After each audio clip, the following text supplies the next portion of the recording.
All right, you got 7 o'clock and you're live. Okay, good evening, everybody. Today is March the 16th, 2021, and the meeting of the City of Oneonta Common Council is hereby called to order. I will call the roll. Councilmember Murphy. Here. Councilmember Davies. Here. Councilmember Risberger. Here. Councilmember Lepari Shu. Here. Councilmember Carson. Here. Councilmember Harrington. Here. Councilmember Rafter. Here. And Councilmember Drenick. Here. Okay. Hail, hail, the gang's all here. All is present. So we are tonight going to once again try to make the meeting accessible for petitioners. Anybody who wants to make a brief comment, suggestion, criticism, compliment regarding city business is welcome to do so. I believe that the announcement went out on our website and social media. This is the first time that we've gone back to having petitioners at the beginning of the meeting. We don't have an official public hearing. I don't know if we have anybody here tonight. So Carrie, can you tell us if there's anyone in the waiting room? Unfortunately, there's no one in the waiting room wishing to be heard. Okay, but we'll continue to get the word out that the public is welcome to attend our council meetings by logging into Zoom, not going through the YouTube, which would put them in a waiting room when they log in, and then they would be invited into the meeting in order to make brief public comments on any topic that they choose.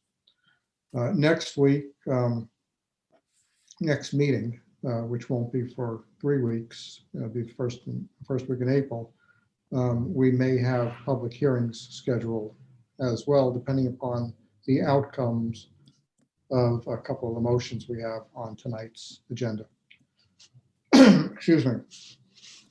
With that, let me just, I see that the order of the agenda has boards and commission reports next, but let me just jump down. I just want to say a couple of comments first. Good news. Let's start off with good news. The SUNY Oneonta vaccination site will be open this Thursday. This is a big deal. First of all, I want to say thank yous to a lot of people for this. First, Dave Bliss and I, who serve on the Mohawk Valley Regional Control Room, have been making a lot of noise about this for the past 2 months, stating that access to vaccination in Otsego County and this entire region was just unacceptable. I'm really pleased that our voices were heard on this, that the leaders of the control room took it to Albany, went to bat for us. Commissioner DeStito went to bat for us. Folks in Albany, from the governor's office to the Department of Health, responded and moved quickly to open this site. This site will, first of all, let me say also thank you to Bassett Hospital. Bassett Hospital will be providing all of the clinical care, those that are actually serving the public and providing for the shots will be all Bassett Hospital employees. The National Guard has been here all week setting up the site, and the National Guard will continue to have a presence in the non-clinical operation of the site. The site is designed to provide 1,000 shots a day. And it'll provide it to all eligible persons regardless of category, whether it's due to being over 60 years old, due to disabilities, due to employment, whatever it may be. If you're eligible, you're welcome. Appointments are made through the state website, the MI eligible website. I'm sure that none of us will be unhappy to see 1,000 people a day coming through the city of Oneonta to get vaccinated. So this is all very, very good news. In addition, I want to thank David Hoteling, who has worked hard to see that OPT will be providing transportation services to the vaccination site. We're here within the city. David, anything you want to add on specifics to that?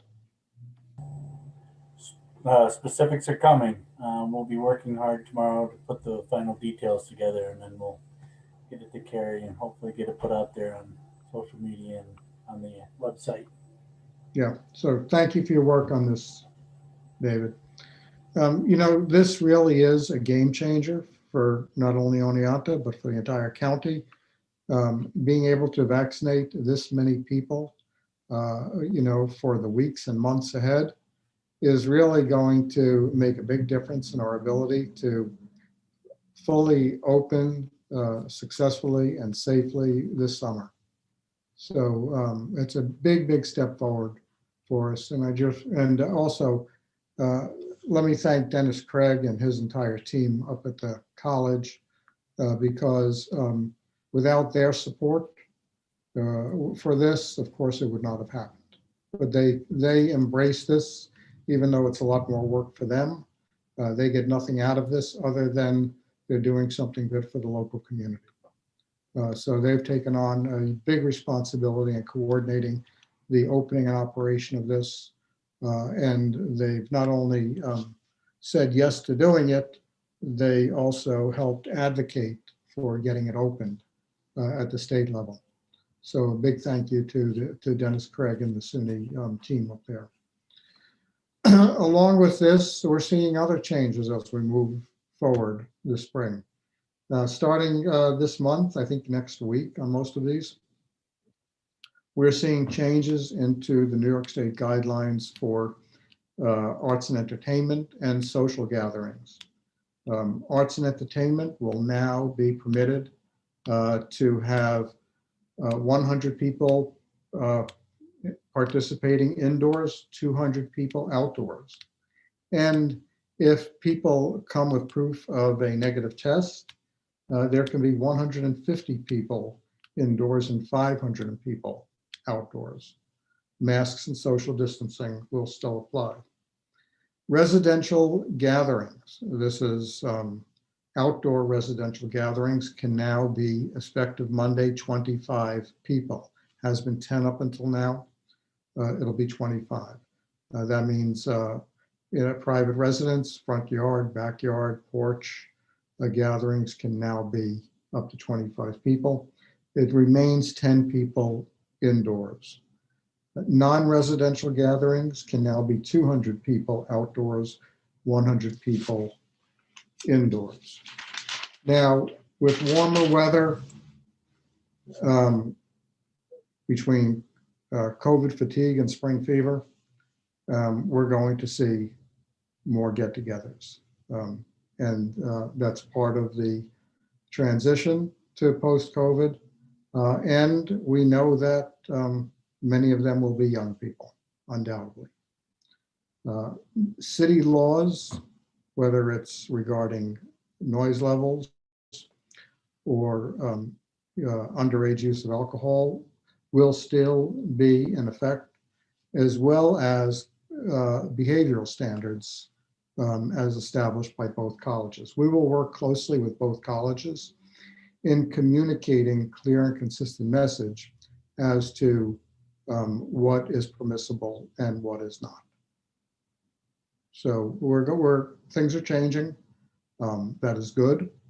The reason that things are opening up more is because the numbers are going down. The risk is decreasing.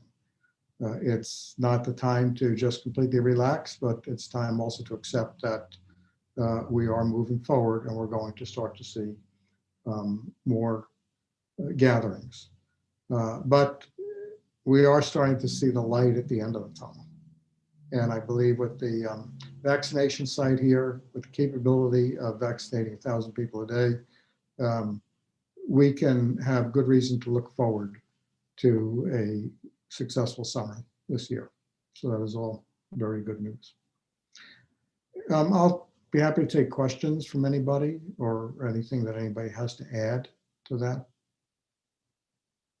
Okay. Yes, Dave Risberger. Yeah, I don't know if you have the answer to this, but maybe Diane's heard something.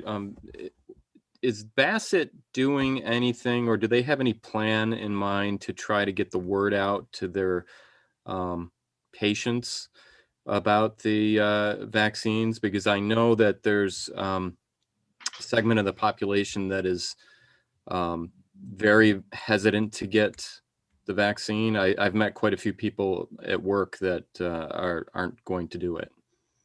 Well, twofold. One is there are those people who don't want to get the vaccine. That's the tougher challenge. My hope is that, people follow what other people are doing. As we haven't had that much of an access to vaccine up until now here. Once hundreds, thousands of people locally start to get vaccinated, more and more people will see that it's the norm and start following along. In terms of getting the word out, there are a lot of groups coming together to get the word out. The Community Foundation of Otsego County is investing a considerable amount of money in advertising, messaging.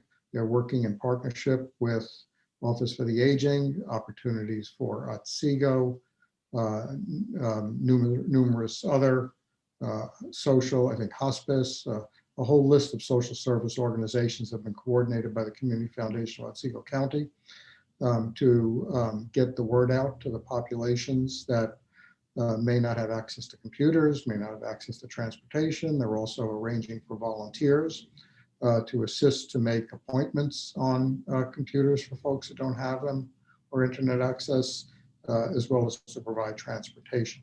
So there is a lot that is happening right now to make this work and to make it accessible to all people in the area. Now also keep in mind that access to this site will not be restricted only to residents of Otsego County. Just as all the state sites, if people who live here can go to Plattsburgh if they want. Just as all the state sites, it'll be open to any resident of New York State. David, I think what you're getting at in terms of vaccine hesitancy, in addition to access, will also be more of an issue as access becomes less of an issue. I know that Dr. Hyman, who's an infectious disease expert from Bassett, has written up some good reviews regarding vaccine safety and efficacy, and those are on the Bassett website and I think have been in the local media as well. But if we're getting to that point where you're recognizing a lot of hesitancy among any groups of people or individuals, and you want me to help with that in any way, just let me know. I'm happy to talk to people or groups of people, and I would be glad to communicate with colleagues in the Bassett system to get the word out that, that I think people are aware that will be an issue going forward. And I think people within the network are trying to address that. Okay, thanks, Diane. Yep. Yes, Mark Janik. Yeah, I'm just curious. Do we know what the vaccine is? Is it the Pfizer or the Moderna or the J&J? It's expected to be Pfizer there. I mean, that may change with depending upon availability, but at this time it looks to be Pfizer. That's it.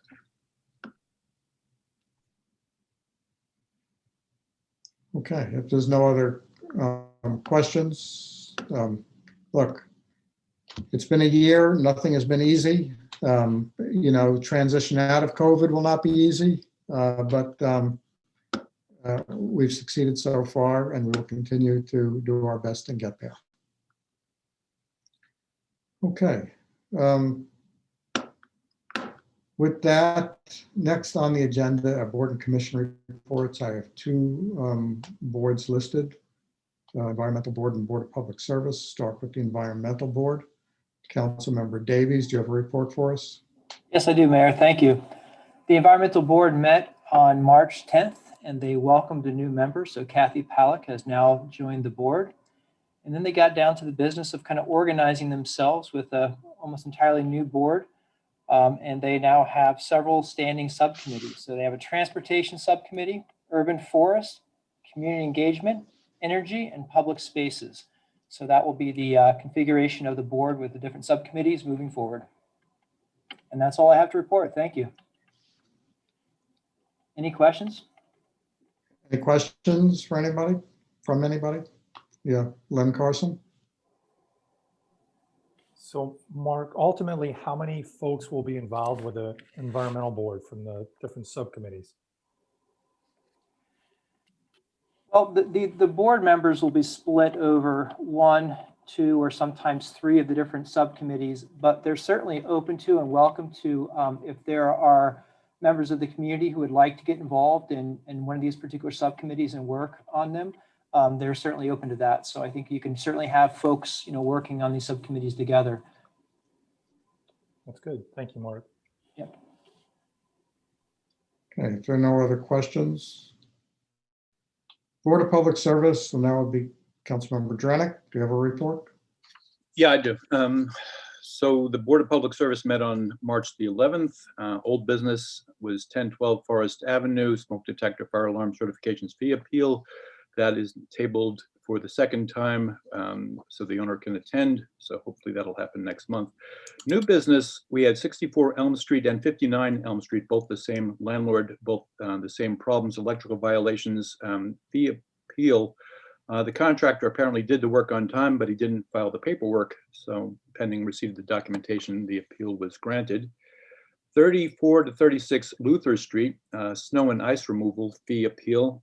Photos showed that she had shoveled her sidewalk and then had gone really early to work as they needed her there. And then, you know how the snow squalls that we had, suddenly there was 1.5 inches of snow, but she was at work, she couldn't do anything about it. So, basically it was, what are you going to do? So the appeal was granted, which was great to see. A quick add-on to the agenda was 30 Watkins Avenue. House that's in some decay, overgrown brush, and the fences in pieces and impacting the sidewalk. It was in an out-of-state trusteeship, but about an hour or two before we met, it was purchased by a local person who I know, and I can vouch for the fact that he'll fix that thing up pretty quick. And so yay. 8 Pine Street was declared unsafe and unsanitary. And this is a situation that's come up a number of different times where the landlords are, more asking, could we please have this designation so that they might be able to facilitate the eviction. This is a case, and we've had a bunch of them, of tenants not paying the rent, dumping garbage, windows broken, an alleged robbery, covered in plastic. Now, they have been ordered to vacate. They've got 10 days to do it. With COVID, there's still, the issue of, they may have been ordered to, but the ability to actually remove them from the premises is, it ain't great, but it'll get better. The update that everyone, I'm sure, is waiting for is 8 3rd Street. That was, if you remember, that was the building that had been declared unsafe as an assist, again, to that landlord's eviction efforts. That's the one, if you remember, had 9 people occupying it, and some of them living in a makeshift room in the basement, and all kinds of issues. It had gotten somewhat better, but now we were able to get back in to inspect it, and it turns out that folks have moved back in. You got 3 kids, 3 people and a baby in a room, in a bedroom, another adult son and his partner, another, and 5 unlicensed dogs, and their calling cards in the bedroom and all over the floor, garbage all over the house and property, fruit flies everywhere, and piles of combustibles. So the building remains designated as unsafe, and hopefully the next time I report on this next month, they'll have gone through eviction court and the landlord can take possession again, and I can guarantee you she will make it a good place to live for the next tenant. So that's what we did. Any questions, anybody? Dave Risberger? Yeah, thank you, Mark. Can you tell me one more time, what were the houses on Elm Street again? Sure. The houses on Elm Street were 64 and 59 Elm Street. They're both owned by, the same person. And it was just something that was done, but the paperwork not filed. And so. Gotcha. Yeah. All right, thanks. Sure. If there are no other questions, we can go to committee reports, and that's the Legislative Committee, Councilmember Rafter. Thank you, Mayor. The Legislative Committee met last week, and there are two items on the agenda tonight. Both of those deal with ordinances to create two new commissions in the city, and we will talk about that later. Questions, anybody? Okay, thank you. Finance, Human Resources Committee, Councilmember Carson. Thank you, Mayor. We met March 8th, I guess that was last week, and before you on tonight's agenda, let's see, motions 3 through 19. Plus, I believe we had a supplement agenda also from us, motion 22. I would like to highlight that through the hard work of our personnel director and our acting police chief, we have 7 candidates for police officer for the city of Oneonta. I'm very excited about that, and I look forward to each and every one of them coming on the job later on. I believe it'd be later on this year, next year, but looking forward to that, helping out the police department. We also have an equipment operator, and there was one other position in there. I apologize. I'm trying to find it. And a firefighter. This firefighter is a full-time but temporary position, and that's to help out in the fire department, because right now we have a couple of firefighters that are out on 207A, which is, if you think about workers' comp, that's generally what it's related to. These are folks that were injured on the job, so this individual will be helping out in a temporary position. This will also help the city of Oneonta coffers, because instead of paying time and a half, we'll have this young person there working hard at straight time. So I guess with that, I also wanted to note that the committee brought up to our city engineer, he gave an update on the West Street project, understanding that the West Street goes through several of our wards and affects. I'm sure there's several other council members that are getting questions about whether we're moving forward on West Street, and Greg brought us up to speed, and those bids are going to be released here, I believe Greg said, at the end of the month. So that project is moving forward, so I'm sure the city residents will be happy about that. I believe that's it. If there's any questions, I'll try and answer them.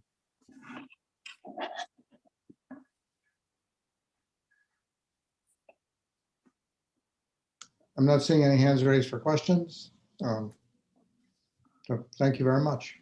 Thank you, Barry. Health Officer Report, Dr. Jorgensen. Hi, everybody. Go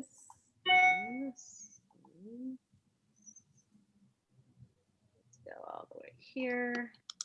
Okay, so worldwide, we're at 119 plus million confirmed cases and over 2.6 million deaths. And as you can see from the graphics here, the new cases have pretty much leveled off, such that it's not the decline we would have hoped to see. You may have heard that cases in many European countries are trending upward again. Some sources have even referred to this as a third wave. So that's something we'll need to keep an eye on. No one knows for certain what's causing this, It's felt that it may be in part to easing of restrictions. It may be due to some seasonal variability in the virus itself. It may be due to increasing variants. No one is sure. But now that it's been noticed, some countries are now, in fact, going back to more restrictions. You can see also above here that there have been over 326 million vaccine doses administered worldwide. Here in the United States, again, numbers have gone down greatly since the peak in early February, but again, somewhat of a leveling off in terms of that trend. So there continues to be fairly significant positivity in terms of cases. Death rates are falling more sharply, which is reassuring. And as we have discussed previously, that does tend to lag behind the case trend. Here you see that, how the death rate is still trending downward. In New York State, we have over 1.7 million total cases now. And again, the downward trend seems to be leveling off a bit, while the percent of deaths seems to be dropping more quickly. This is the early monitoring system dashboard for the whole state. You can see and it will depend on your source, but the positivity 7-day rolling average for the entire state is 3.2%. That was 4.2% 2 weeks ago when I reported to you. So a nice downward trend. In the Mohawk Valley, we're at 1.5%. We were at 1.8% 2 weeks ago. So we're also trending somewhat downward. This shows that graphically, and again, this is not positivity we're looking at, but new cases per 100,000. We're sort of leveling off in that mid 30 range in the statewide, again with a 3.2% positivity. And then again for Mohawk Valley, we're down to 17.78, also somewhat of a leveling off. Here in Otsego County, from today's report, 31 new cases were reported. So we're still having cases in the county. We currently have 146 active cases, 6 hospitalized, no new deaths. Our positivity for 7-day average is 1.6%, and that is a little bit down from 2 weeks ago. Here you see the trends, the line being the daily positive cases, still higher than it was a few weeks ago, and the active cases, which had lowered by the end of February and then trended back up, may hopefully be leveling off at this point. In terms of our college populations, the good news to report is that a couple weeks ago, there were 60 active cases at Hartwick, and I think that represented pretty much the peak, and the active cases have steadily declined since then. A total of 154 positive cases since the semester started. Similarly with SUNY, I think we saw the peak of cases a couple of weeks ago when there were 42 active cases. Now there are 18 active cases, 18 students currently in isolation, 16 of those are off campus. I show you this graph because the upper orange line with the dots represents the 14-day rolling average of positive cases, and you can see how it peaked a couple weeks ago and now has been steadily declining. So the colleges have both been doing a great job in identifying and quarantining and isolating their positive students, and really getting the message out to their students about the importance of continued safe practices. Vaccines. Now, before I go into vaccines, I just wanted to say a word about testing, because with so much effort and initiative put into vaccines, we remember that testing is still not easily available in our community. I did find out today, however, that the Rite Aid on 400 Chestnut Street is actually offering free testing. You can access that by going to their website, And it is a drive-through process where you collect your own nasal swab. It is then sent to a lab for a lab-based PCR test, which takes from 2 to 3 days. And again, you don't need an order, you don't need, and it's free. So just to know that's a resource. In terms of vaccines, you may have heard about the Oxford AstraZeneca vaccine being, well, it's been approved for many European countries, especially the UK where it was developed, but many other European countries have now pulled the vaccine because of some concern about a higher rate of blood clots in people that have received the vaccine. I've read a number of conflicting reports, but some analysis say that although these rates may be higher, a causal relationship has not been proven. All of this by way of saying that by the end of the month or early April, this vaccine will be brought to the FDA for approval. And we're hoping that that review process will shed some light onto the safety of this vaccine and hopefully will give us another option for vaccines here. Another good piece of news for vaccines is Moderna will be beginning a study in children as young as 6 months. They're currently studying children between the age of 12 and 18. So hopefully by the end of the year, we'll also have vaccines approved for our children. So in the United States, over 111 million vaccines have been administered. That represents about a third of all vaccines administered worldwide.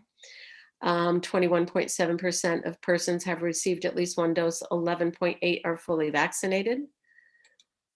Here in New York State, 22.9% have received at least one dose, and in Otsego County, that number is up to 24.9%. So I think we're doing pretty well. And as Gary said, really excited about the new site at SUNY Oneonta. A lot of new guidance. Gary reviewed the new guidance around gatherings and such in New York State. The CDC has also put out new guidance about what fully vaccinated people can and can't do. And for those of you who are interested, it's all on the CDC website. And it speaks to being released from quarantine if you're fully vaccinated. It speaks to how you can gather with other vaccinated and non-vaccinated persons. New York State has followed suit and changed some of its guidance.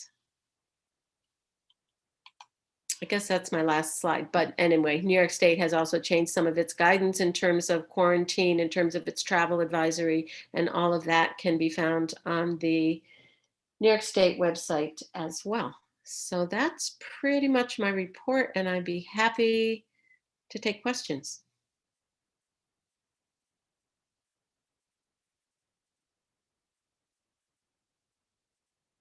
No questions? I think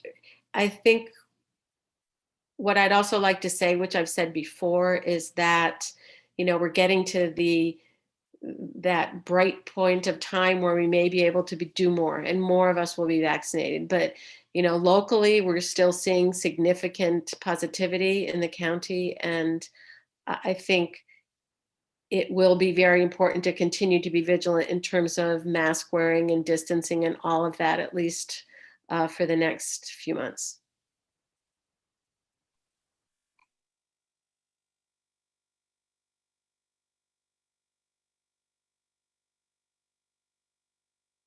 I think Len has a question. Oh, Len, yeah. Thank you, Gary. Diane, are they being CDC or the Department of Health, are they still holding off that the Johnson & Johnson will be done at the drugstores or through our EMS system? Is that still kind of the modality of thinking? I am not sure. I know that I think Fox got some J&J distributed. So I'm not sure that it will be exclusively for the pharmacies, but I can look into that and let you know. Okay. You were saying Moderna is going to be the vaccine at SUNY Oneonta, correct? Pfizer. Pfizer. Okay. Thank you. But that may change. Yeah. But they're going to start with Pfizer. Right. It's all about availability still, because that's Yeah. kind of been the sticking point on all of this, is that we just don't get enough of the resource. Yes. Okay. Yeah. Thank you. Yeah, so what vaccine is available where is probably subject to change at any time based upon availability.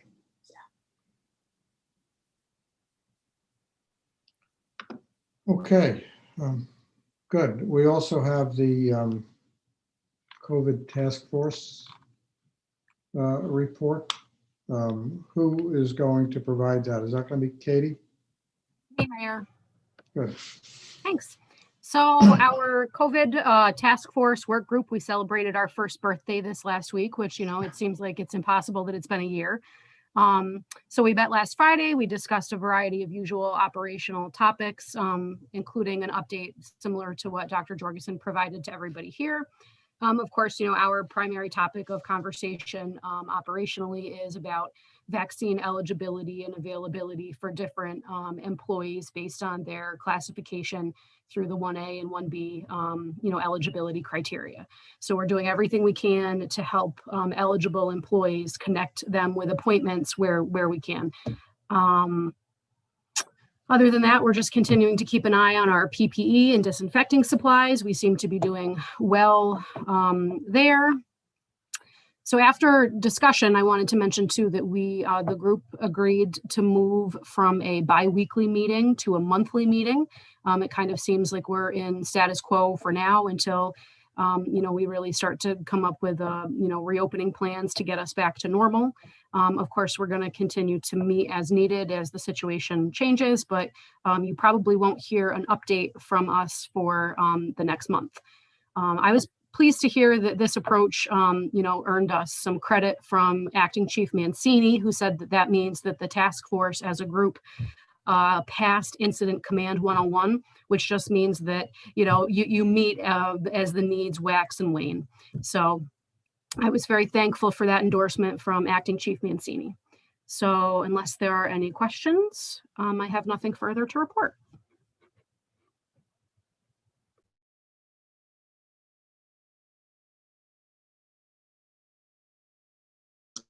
Thank you very much, Katie. All right, I think we're ready to move on to the consent agenda. We have a total of 21 items. I think I'll just do the first 19, leave the 2 motions regarding the creation of new commissions as individual motions in case there's any discussion about them. So I'll do 1 through 19 as the consent agenda. Motion 1, that the council approves the minutes of the regular meeting which was held on March 2nd, 2021. Motion 2, that the council approves the warrants totaling $1,201,428.45. The same to be presented on the Director of Finance's desk for payment as presented. 3, motion of the council denies the application for benefits under General Municipal Law 207A for employee 024229, dated December 1, 2020, pursuant to the negotiated terms of the collective bargaining agreement between the city and the Oneonta Professional Firefighters Union Local 2408. 4, motion of the council denies the application for benefits under General Municipal Law 207C for employee 022349, dated July 17th, 2020, pursuant to the negotiated terms of the collective bargaining agreement between the city and the Oneonta Police Benevolent Association.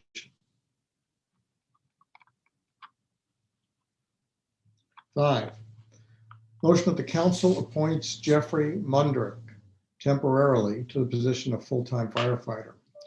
Base annual pay rate of $38,244, effective March 17th, 2021. This is a temporary appointment that shall last for the duration of the long-term leave of a permanent incumbent in the Oneonta Fire Department. And it is subject, of course, to the satisfaction of all applicable civil service requirements.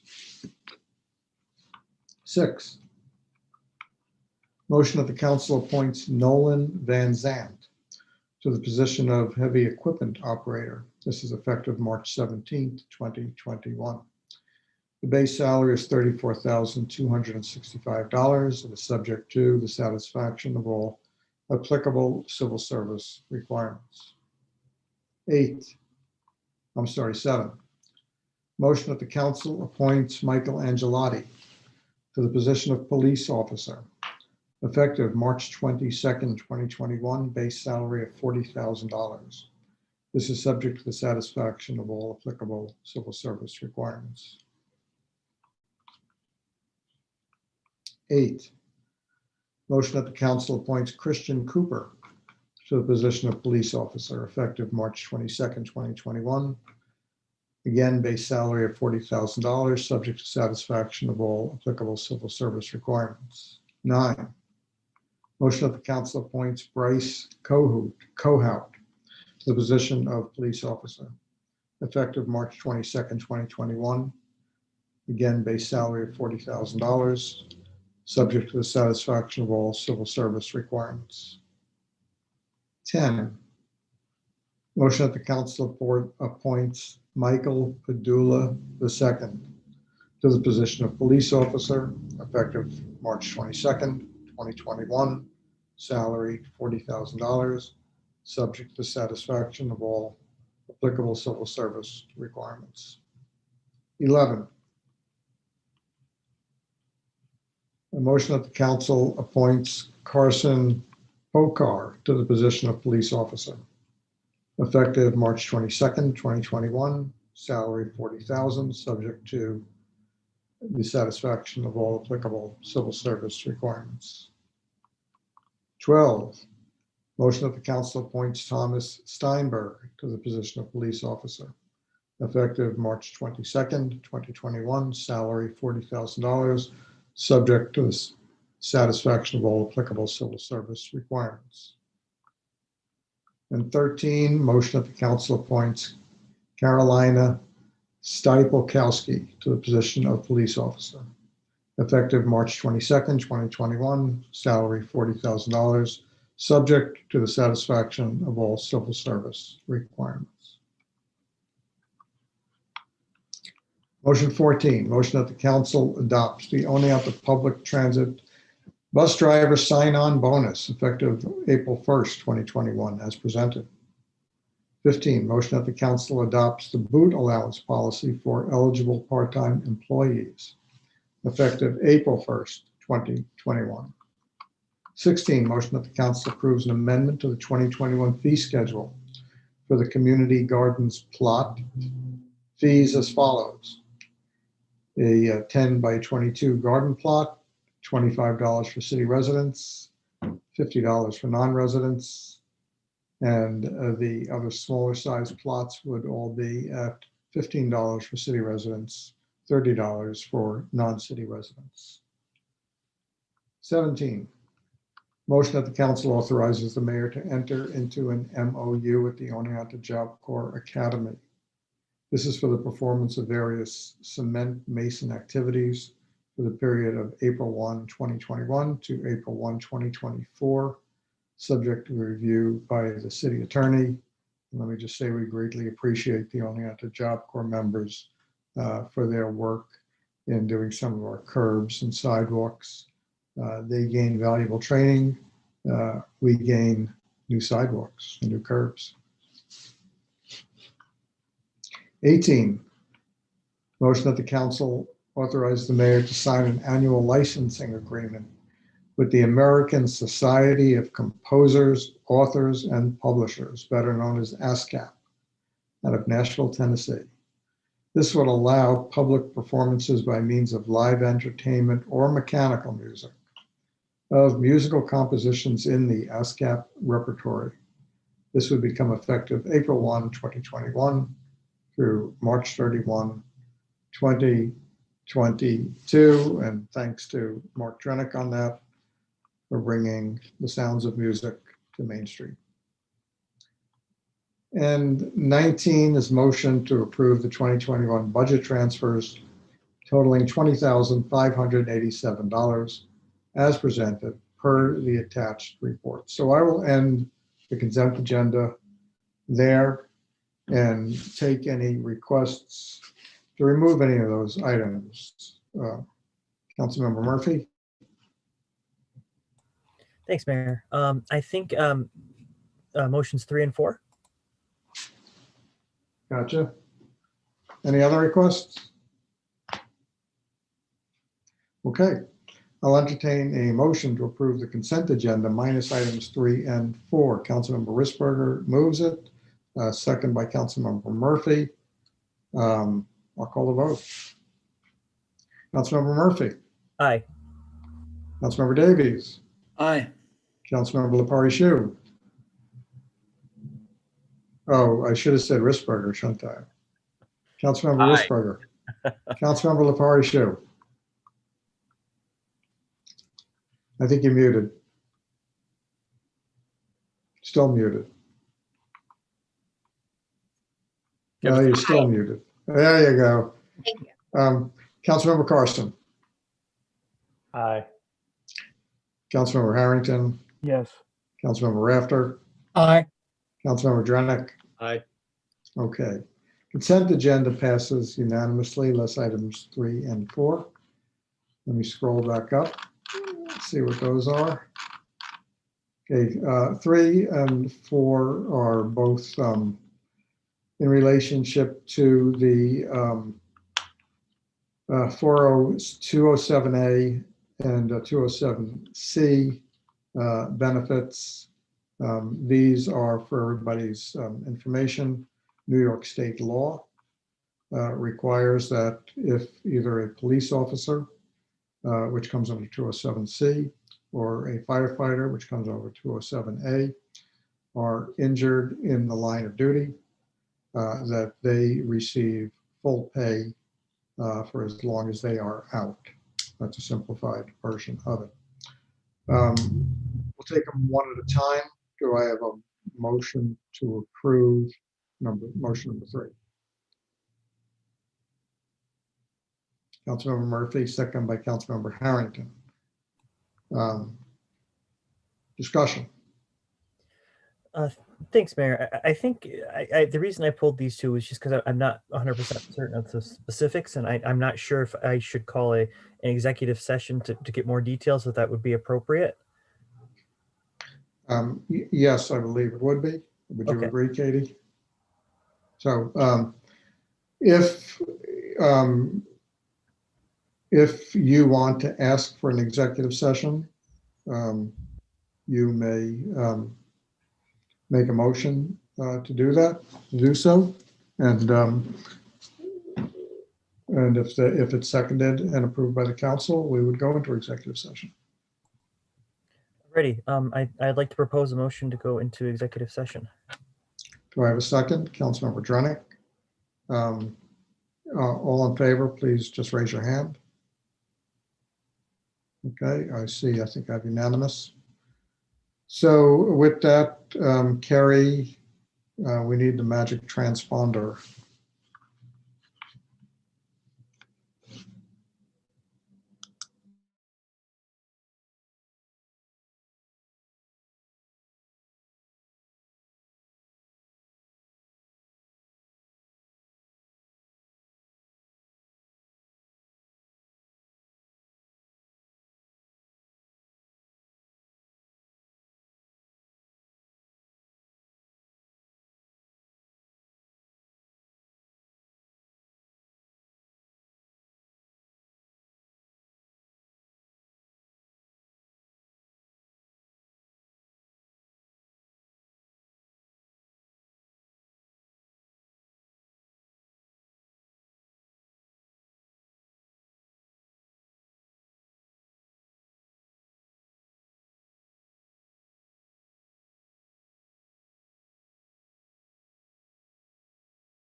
Okay, we're back.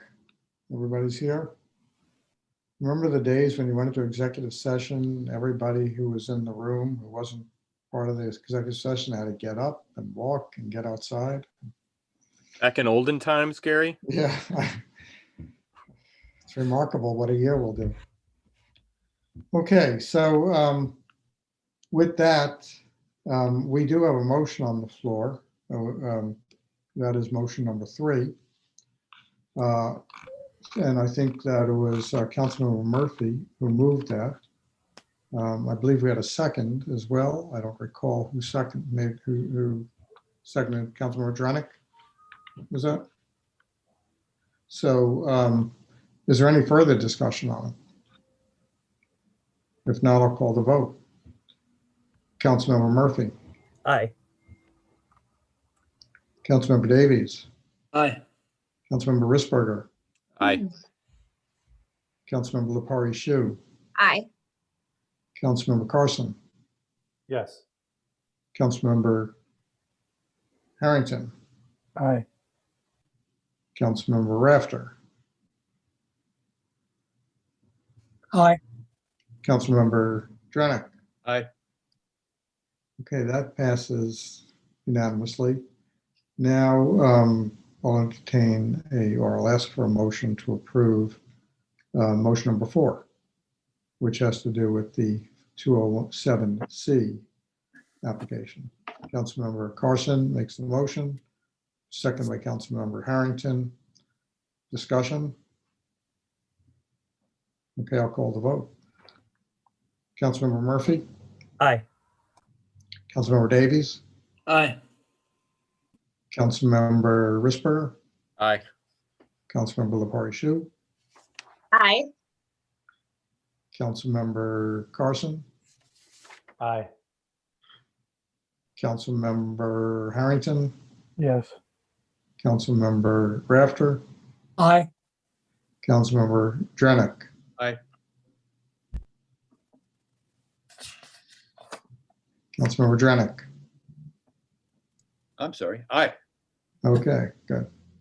That passes unanimously. Boy, it was so much easier when people sat in the order that we call the vote or the roll.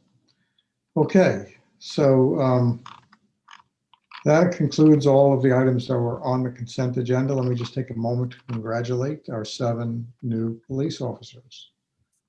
6 of the 7 will be heading out to the academy. 1 has already served the phase 1 of the academy and will be able to get on board right here in the city pretty quickly. Anything you want to add, Chief Witzenberger? No, I just want to thank everybody that's been involved in the process.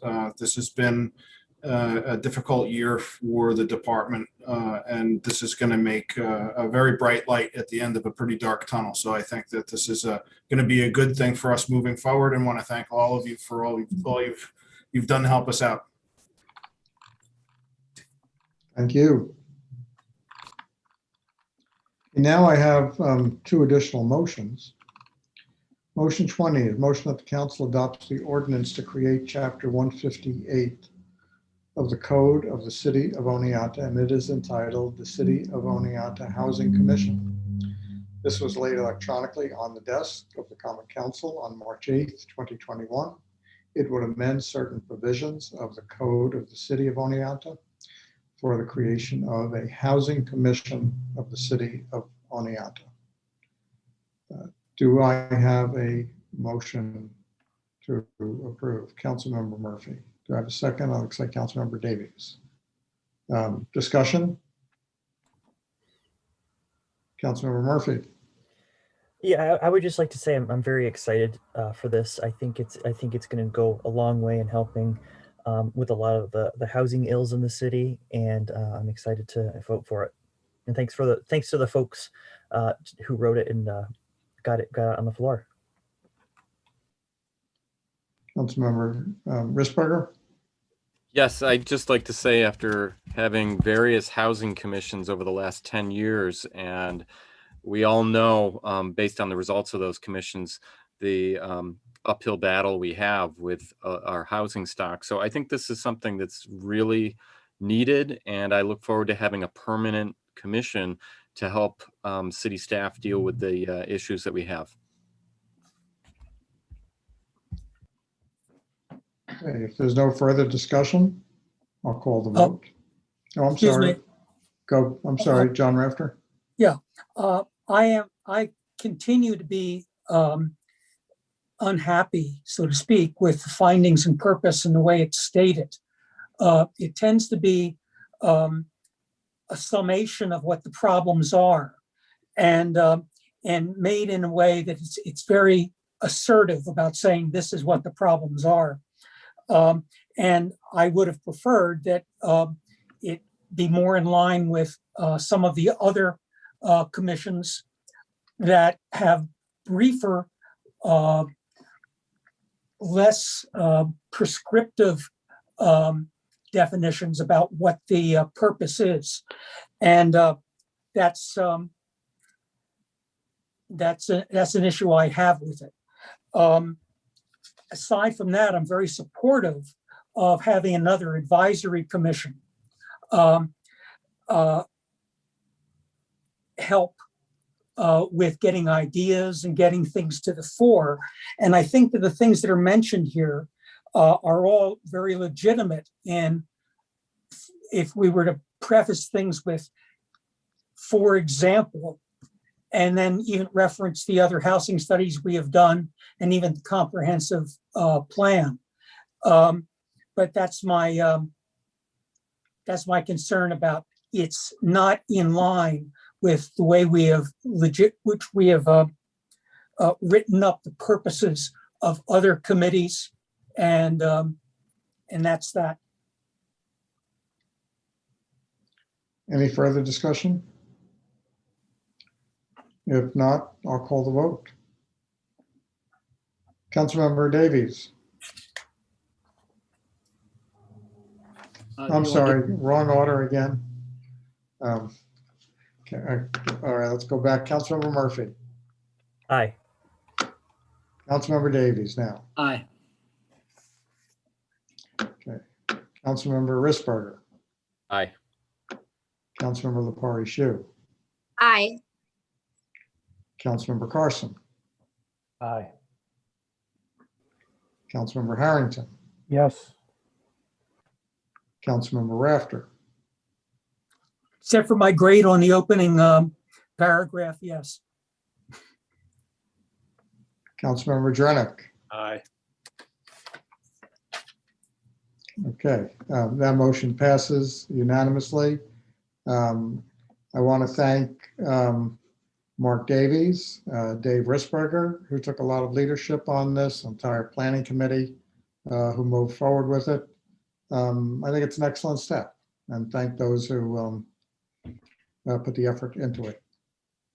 This will, while this passed now, it will not take effect yet because at the next council meeting, which will be first week in April, we will have to have a public hearing on it, after which I will certainly sign it.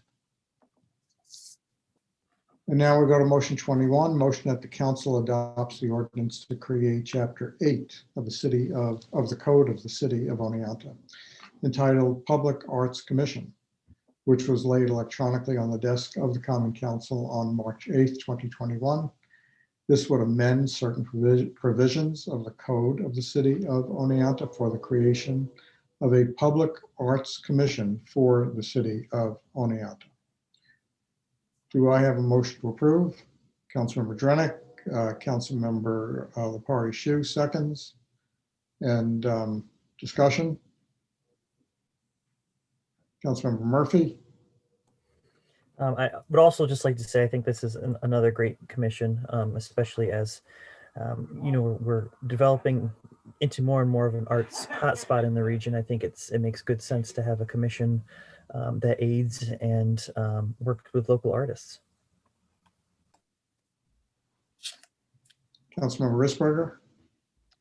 Yeah, I always thought that for years Oneonta has considered itself an artist an artistic city, which I believe that's to be true, but I always thought it was interesting that we had very little public art outside of the murals that we have. And I think there was a big step recently, in recent years, with what's outside of the History Center. But there's very little public art. I think that this is long overdue, and I just want to thank Common Council member Lapari Shu for putting this forward. I think this was a great idea. And I look forward to seeing what they can do in the next few years.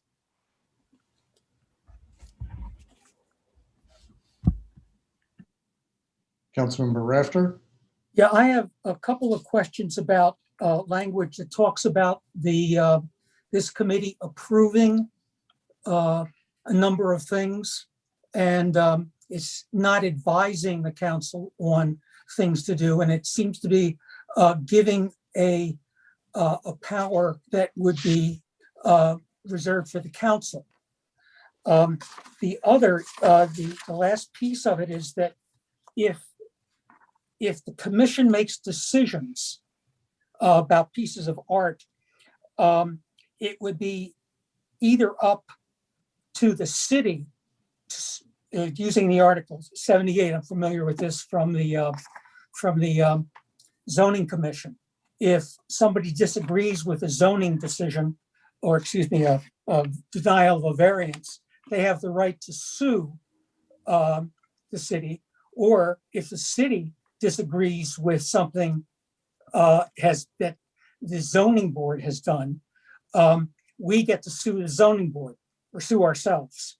So I'm curious about the place this, why this is in there, to give it that to the committee, that kind of right to make a decision that would be binding on the council to make a decision to reverse it, or somebody would have to go to the Supreme Court for a commission, an advisory commission. Who wants to take that? Katie or Dave Merzen? Don't both jump up and down. Dave, Well, why don't you jump in? Dave, why don't you jump in? Again, that's can the council designate to a commission something like this, which is aesthetic, essentially aesthetic in nature? And the answer is probably, but again, it's a granting of the common council authority as a whole to the committee. And can they do it? Yeah, I think they can do it.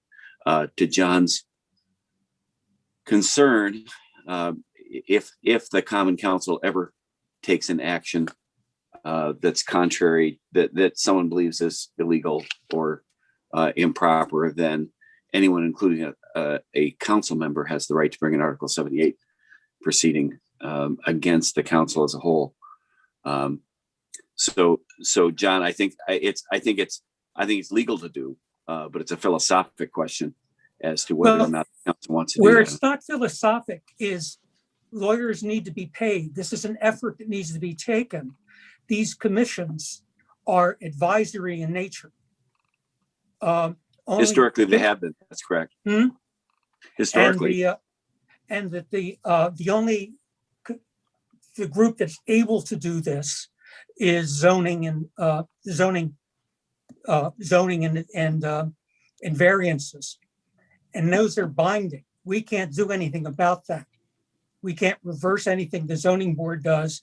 And if an applicant disagrees with a decision by the zoning board, they then have to contact a lawyer. They have to deal with the barriers that we would be giving away, using this as a new example of giving away part of the council's responsibility to a group of people who are serving on the commission. Sure. I think Dave had his hand up first, but I do have something to respond to John. So, well, go ahead. You can go. Since you Dave, were if you wanna go, hand you in can. writing this, why don't you go? Well, if you want to Okay. respond to John, I can go after you because I have a general question about this. Oh, okay, sure. So I think John, you raise a good question, and it's a question that was actually asked of me earlier today. So basically, the commission is charged with creating a strategic public arts master plan that would be approved by the council as a whole before anything was vetted in any way. And so ultimately, the council does have the oversight of the strategic master plan. Yeah, it would then, as long as things were in line and vetted up against the master plan that the council has approved, yes, the commission would have the opportunity and the authority to approve applications for the installation of public art. But ultimately, the council is the one who is going to approve the strategy that is created by people who, and I know that we had quite a bit of conversation around the qualifications of the folks that we are going to be putting on this committee and why that's important. And they are meant to be experts with a depth of knowledge in this field that would be able to make thoughtful, educated decisions based on their depth of expertise. And so I think that all those things working together and ultimately the council having the ultimate oversight of the implementation of the strategic plan can kind of assuage some of those concerns that this group of citizens is going to be, putting the city in jeopardy in some way. Okay, Dave, before you go with another question, just let me try to very simply summarize, and that is, as Dave Merzick said, most of our boards and commissions are advisory in nature. The council has every right to grant authorities to a board and commission to make decisions. In this case, the primary one that's being discussed is approving or disapproving, for that matter, works of public art. It's really a question as to whether the council wants to grant that authority to this commission. Dave Risberger? Yeah, my question is, it's two parts here. First of all, we're talking about we're not talking about giving a commission the ability to decide where art goes and giving them the authority to install the art in wherever they want. Am I correct about this? That there's other avenues that have to be approved for placement of art. Right. So they're effectively going to create a strategic plan that will be placed in front of the council, presented to the council. We will approve the strategic plan. Then they follow the strategic plan. Okay, that's what I thought. And the other piece of this, I really hesitate to, as part of a political body here, being involved in deciding what is art and what is not art. I would rather have people that are the artists or that people that love art and appreciate art being the ones putting some trust in them to decide what they feel is art and can be appropriate. But the rest of it, as far as deciding, okay, where do we want to put art in our city? Where would be the best location and so on? I think that is that should be in the council's hands, and it sounds like it's like you said, it's going to be. So because of that, I'm going to go forward with a yes vote for this. Well, I'm just generally not in favor of giving away the power of the council. And there is a difference, there's a gap between approving a strategic plan, like approving the comprehensive plan, which we've done, and being bound by a commission. It's down here, review of commission's decisions, that any person, partnership, corporation, limited liability company, or other entity aggrieved by a decision of the commission concerning approval or denial may file with, I think it's be the Supreme Court, David. Yes. That's an unusual power to give to a group, and artists, unlike plumbers and electricians, have, a bona fide and regulated kind of profession. Artists, they differ all the time. I've worked with artist groups, and it is difficult to get a consensus sometimes. And I just don't want to support giving away the power of the council in such a way that we would be saying to someone, if you disagree, the only thing you can do is file in the Supreme Court of New York to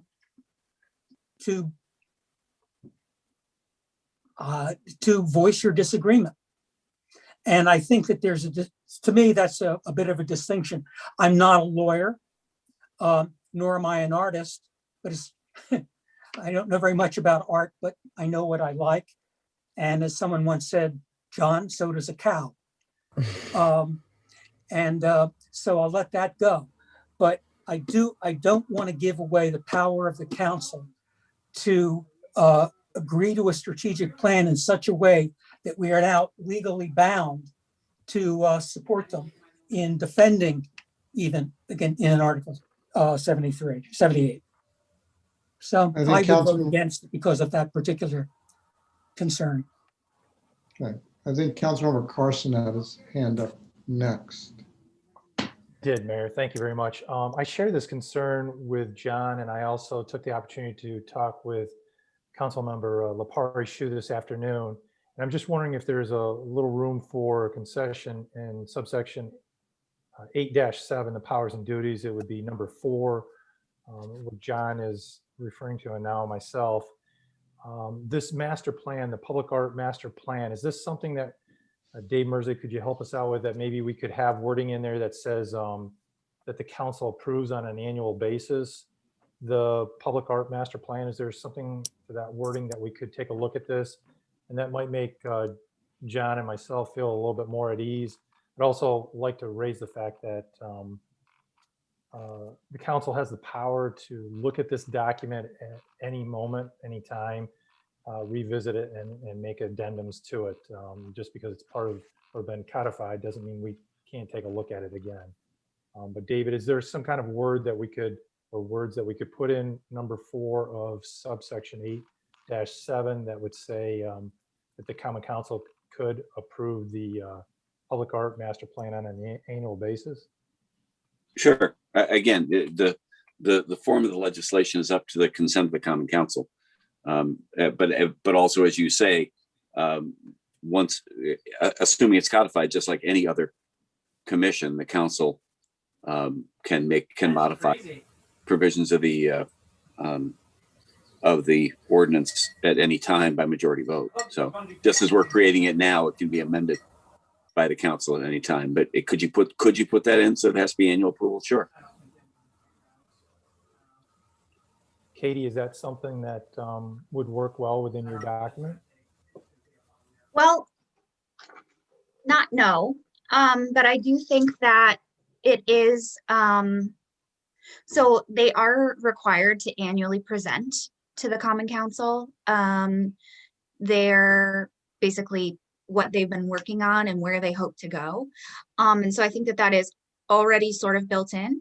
I also think that because the strategic master plan needs to be approved by the council, any changes to that it's almost obvious that they would come through the council.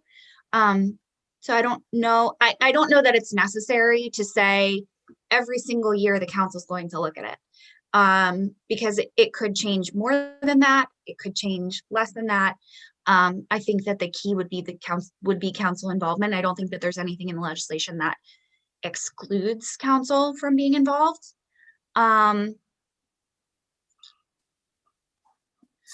So, and John, I just, I'm sorry, I wrote something down here because you did have something that I wanted to just address, which is basically that, you know, you were saying that you don't necessarily want to put council in a position to go to bat for the decisions of what is art and what is not art. But if the council even if the council didn't give that authority to this group, council would be the one making that decision. And so we would effectively go to bat with far less qualification to do that. With this, I can understand you. All of us are not lawyers. And so the nuance of this. None of us are lawyers, except David. Well, David is. He helped me write this just as a. Or at least he plays one on TV. I On Zoom. don't care about what has happened outside of my site. I'm here with the council at the moment, and Okay. who helped whom, et cetera, is not so much my concern. I voiced it. I don't want to give away any of the power of the council to an advisory committee. I want to take their advice seriously. I like the idea of this being in place. I like to have an opportunity to have a committee considering these matters, and so that's I have my vote. That's all. Fair. They would be in partnership with the code enforcement office, so there would be some oversight there as well. How would the code? Okay, never. It's written in the legislation. We discussed it at the legislative committee. I know, I tried to, but if we, well, there was, I was a lone voice there, and I may be continuing there. But the essential piece is I don't want to give the power of the council over to an advisory committee unless it is somewhat necessary. Zoning has the legal right by state law to make whatever decision it wants. We run up against that sometimes when zoning decided at some point to grant short-term rental permits to people members of this council disagreed with. But as we know, or would be reminded, there's not much we can do about that because they have the state right, by state law, they have the right to grant variances for use or areas. So that's my concern. I don't want to give away a power, and I think Gary's voiced that too. When there's a change in either charter or a change in law where the council gives away its power, well, in the charter, there'd have to be a vote on that. And I don't agree with giving away the power to an advisory committee unless we're legally obligated to. It's a great, I like the idea of doing it, but this is a point I think I'm just hanging on in principle. Okay, I'm going to try and go in order because I know that Councilmember Murphy had his hand up for a while. Thanks, Mayor. I was just going to ask if there'd be any difference in this. I know that, as you said, John, the zoning board is kind of through New York state law, but things like library and planning aren't necessarily, at least to my knowledge. And I think this is, I think a really great point was made by Dave. I will not claim to have any higher appreciation or understanding of art than anybody else. And I think this is, I think it's we're being more fair to the folks of Oneonta by doing this, by giving them having them go before a professional board to determine what is and what is acceptable art. Councilmember Harrington. Well, at one point I thought I understood this, and now I think I'm more confused than ever. I understand John with not wanting to get power, but I guess one of my big questions is, so it goes through this committee, they allow a piece of art to get put up, And now all of a sudden we have complaints that somebody finds that offensive. Is it the council that has to sit there and say, we're no longer going to allow that to be put up? Does it go back to the committee? Do we have to go to the Supreme Court? Or does Dave, our lawyers, does he really start earning a lot of money at that point? Because I just don't understand, when you start giving power up like this. I guess I'm just confused at this point, Mayor. Well, I guess I have to take back calling you a genius if you don't get this. Just joking. That's not a legal assertion of your power. It's just cynicism. That's actually a pretty good question. Dave, you want to take a shot at it? Mirza? Sure.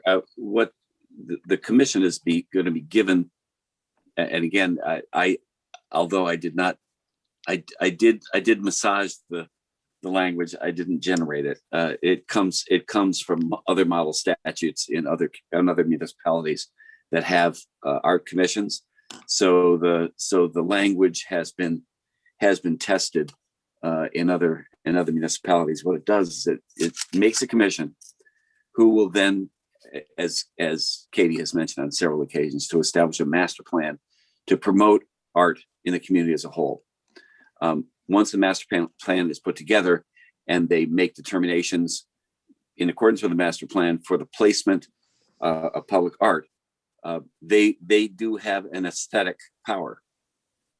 If someone disagrees with that aesthetic power that's been granted them by the Common Council, to the commission, and they say that it's either illegal, immoral, or fattening, then they have the right to contest the recommendations and actions of the commission, just the same way as someone does by a determination of the Board of Public Service or by the Parks and Rec Commission or the zoning board or the planning board in the city. If someone disagrees with the determination that they've made and believe that board or commission does not have the legal authority to do what they did, then they have the right to bring that board in front of the Supreme Court and have a Supreme Court judge review the statute or the actions that are taken under the statute and determine whether or not they were legal or illegal. And if they're legal, they're affirmed. If they're illegal in the court's determination, then the decision's overturned or the statute's overturned. So the answer is, if some individual or group has a problem with some action that the commission has taken on behalf of the city, then they have the right to have that determination reviewed in a court, and that would be through an Article 78 proceeding in Supreme Court. Is that sufficiently confusing? No, it doesn't confuse me. No, we're not talking to you. But I know that we're talking about confused Scott, not confused John. You have a different type of confusion. As we all. Yes. So I guess again, I kind of get it, Dave, but let's say somebody put up a statue of an apple. The apple was found offensive, and they come to By the whom? Council. No. The question is, if the By commission, the apple people. Yeah, if the commission had approved it, and it was approved by the commission as part of the public art, and the apple people didn't like it because they believed that the board did not have the authority to do what they did, or the law under which they acted was fundamentally violative of the Constitution of the United States or the state of New York, then they could bring a proceeding against the commission in Supreme Court to say why it is they believe that what they did was incorrect. Okay. Not the Common Council. It wouldn't come in front of the Common Council. I mean, members of the Common Council are also members of the public, and they have the legal right to bring a court proceeding if they believe one of their boards or commissions has acted illegally as well. Okay. I'm on the fence, Mayor. I think an answer to your question, Scott, is that the council would not have it and be in a position to overturn their decision or to defend it. Nor would they approve a particular installation either. Just for clarification on, I think, something that John Rafter said, the the council has granted authorities to some of our boards and commissions by choice. Board of Public Service has authorities that have been granted by the council. They're not granted by the state, I don't believe. The Planning Commission, some of their authorities are granted by the council. And even the Parks and Rec Commission has some authorities to make some decisions that are granted by the council. So it is not unheard of.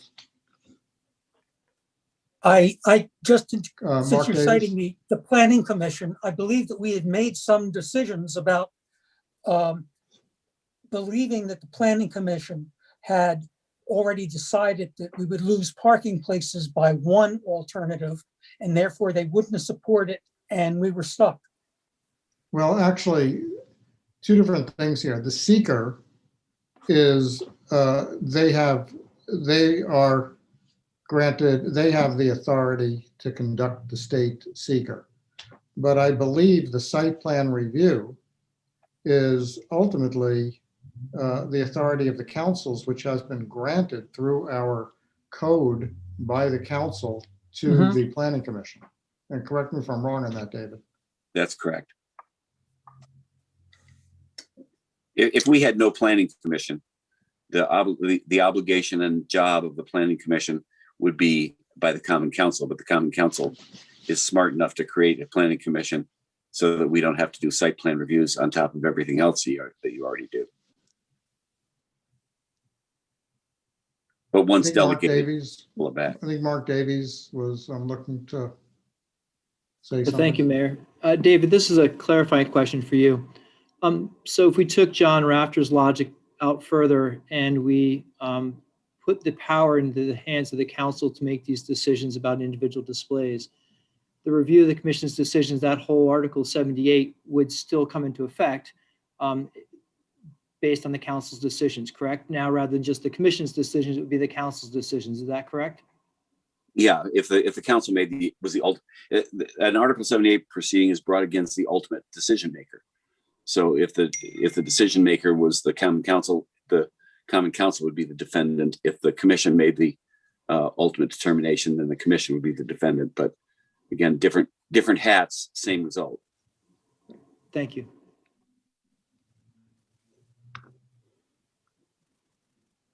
Okay, I don't see any more hands. Oh, I do. Len Carson. Thank you, Mayor. So besides the authority, I had another question on the legacy costs. So I understand that there's requirements that the commission will be looking at. But for me, I'd like to know who's in charge of the legacy costs for this particular, or for any of the particular work after it's installed. Well, number one, ultimately, is the city taxpayer is going to be responsible for any of the installations or any of the maintenance and legacy costs associated with the art that's approved by the commission? Go ahead, Katie. Sure. So the short answer to that is no.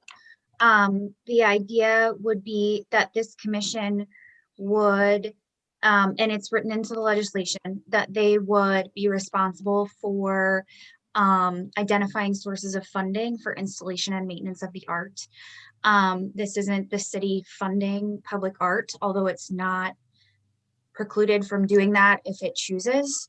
But basically they would be looking at private investors, grants, things of that nature to be able to support the installation and maintenance of the public art. So it wouldn't be anything that would be passed on to the taxpayer unless the city so chose. And that would be our decision. Okay, thank you. And then I think I had one more question. Could you just explain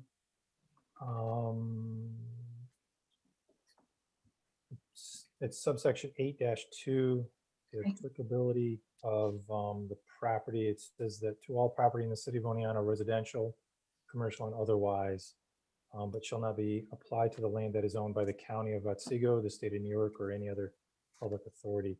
I was just about the residential. aspect of that. Could you clarify that for me?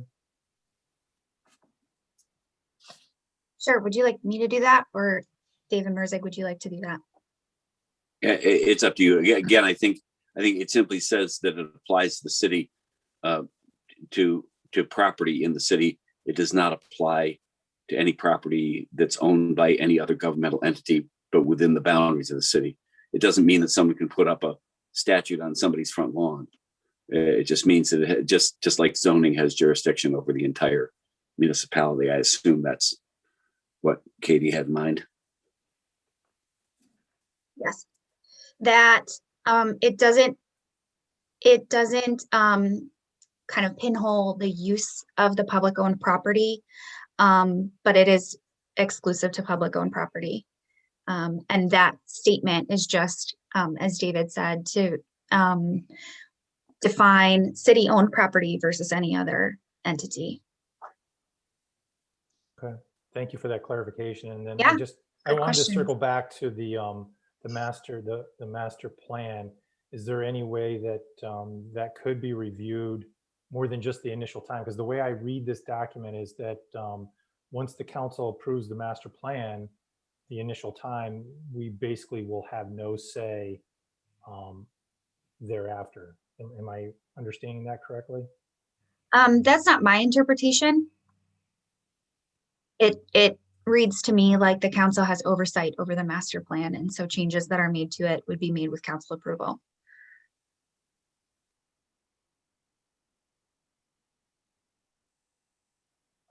It's all right, Gary.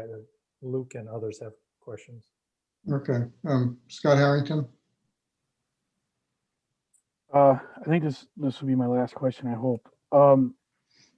Earlier it said that you would be working with this committee, be working with codes, correct? That's what it said. What would the codes involvement be? Would it be that it would have to be on a setback if it's on residential property, so it doesn't interfere with whatever? I mean, I guess I don't understand the code involvement either. Okay. Yeah, we can chat about that. So code enforcement is, okay, where do I begin? So basically they would receive the applications at the code enforcement office. They would ensure that the application would follow all the entire code, right? And then ensure that we have, all the permissions that we need, and all, if it needs a variance or something like that, that it would go through those appropriate channels. Then once code has signed off on yes, this application would pass the code of the city, then it would be moved to the committee or the commission, I should say. And the commission would then vet the proposal against the master plan and then approve or deny. And so I think one thing that's important to mention is that the city already has specific sites where displays can be put up without council involvement at all. And so if you all remember that we had a really lively discussion around the Say Their Names memorial, that was not about the content of the art. It was about the placement, because we had not approved the location previously. And so it wasn't on the form. So if that content had been in a location that we had previously approved, it never would have come in front of council at all. And so this sort of already happens. And what I'm talking about is being proactive and saying, this is, when we look at the city globally, this is where we would like it. We are developing a strategy so it's less reactive. And we would put it in the hands of people who really know what they're talking about. So I'm sorry, did I answer your question? Because I sort of went on a tangent there. Yeah.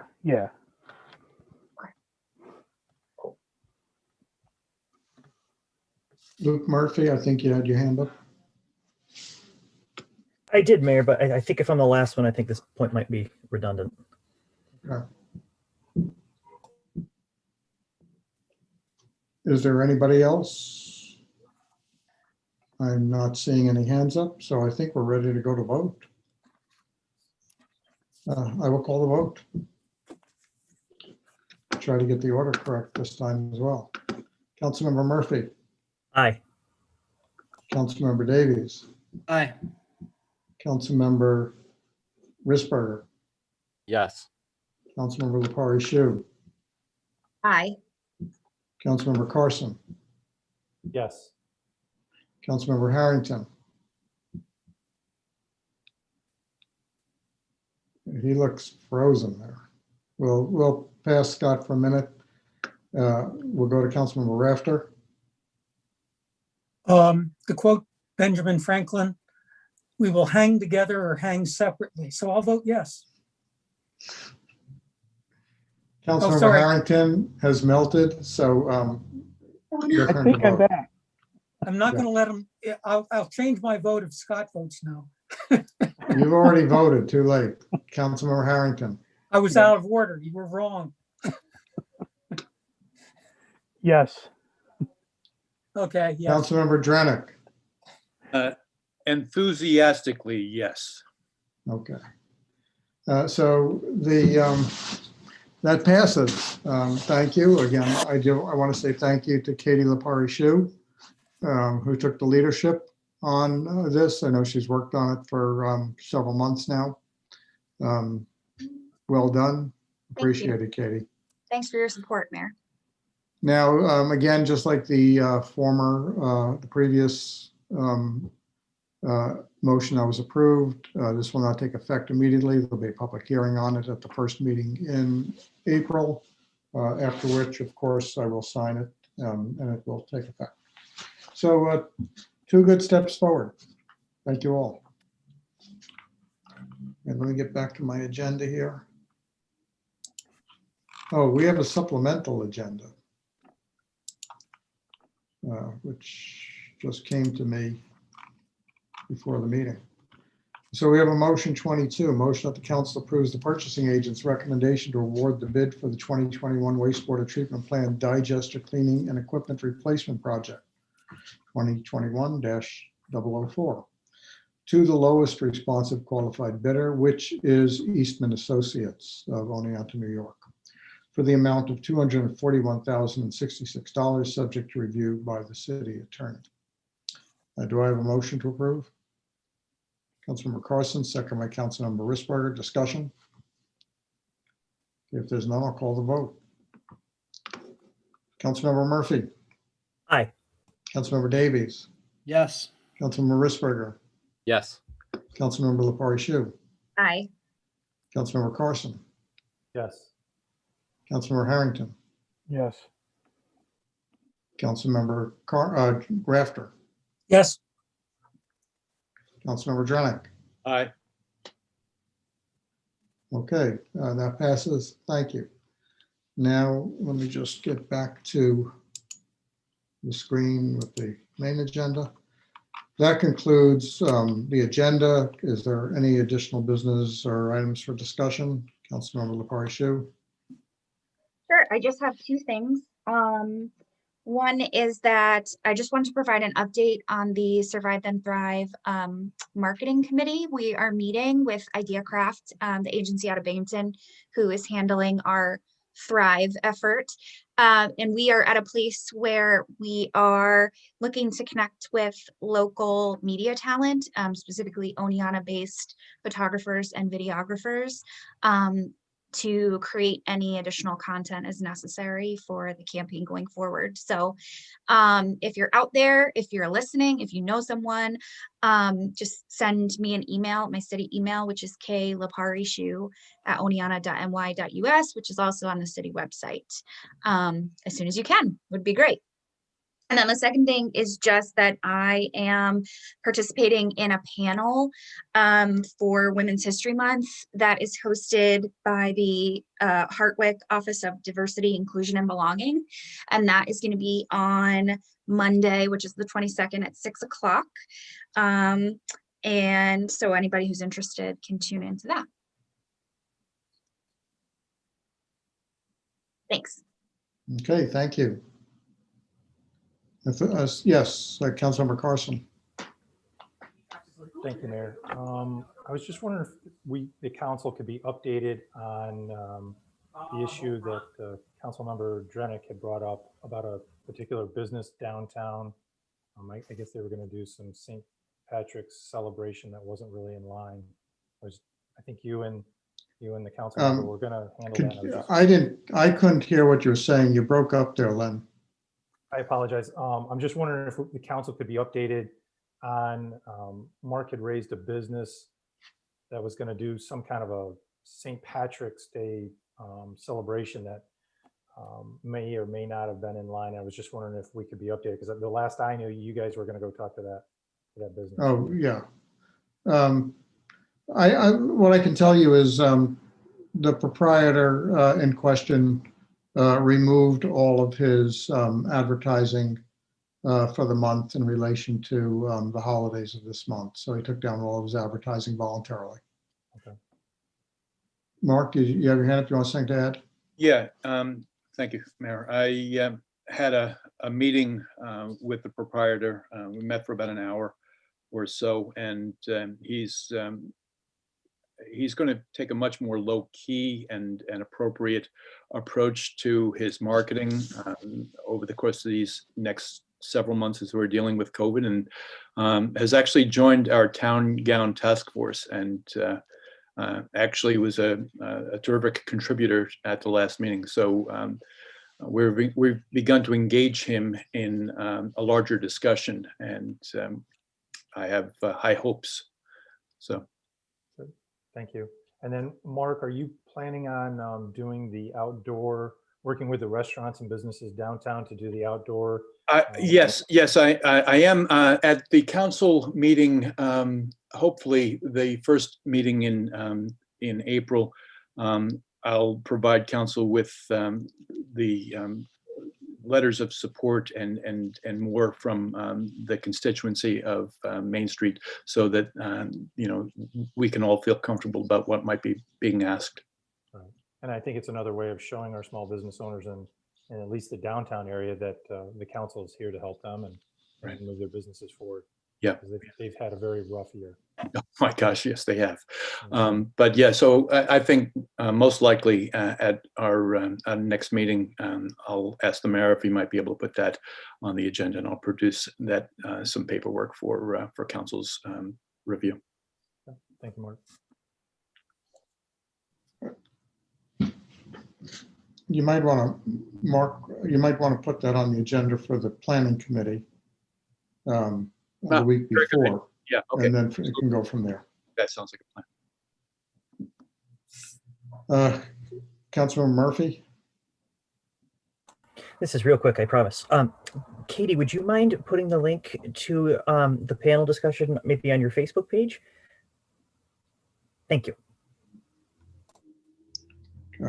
Councilmember Harrington? Just thinking a little bit ahead for, I don't know when the executive order runs out, Mayor. I know you probably have it by heart. When are we going to possibly have to start looking at in-person meetings again? Is that coming up?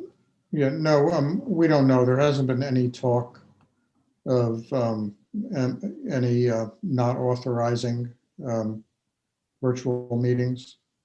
So, we don't, the answer is we don't know. I mean, I think we would all like to get back to in-person meetings. My hope is that given the vaccination moving forward,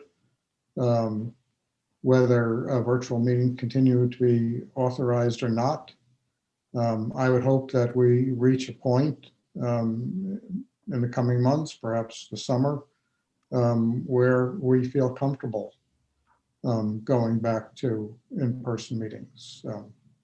But I guess we'll cross that bridge when we get to it. Thank you. John Rafter? You may already have this on your mind. Do we need to have an executive session to discuss a personnel matter? You would raise something in an email.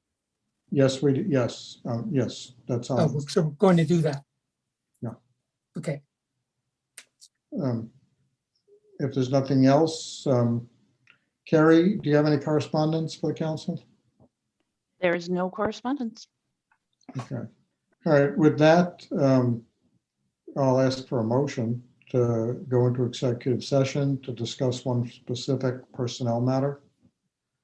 Councilmember Rafter, second by Councilmember Lepari Shu. All in favor? Okay, just council is needed, so we'll head on over. There will be no, let me just say, there will be no additional business after the executive session. I don't think this will be a long session, but there won't be any additional business. If anybody wants to get to bed, they can.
Mayor, I think you're muted.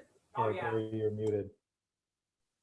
Okay, looks like everybody went to bed except for Carrie. She's still here. So if there's no further business, we're adjourned. Have a good night. Take care, everyone. Night all.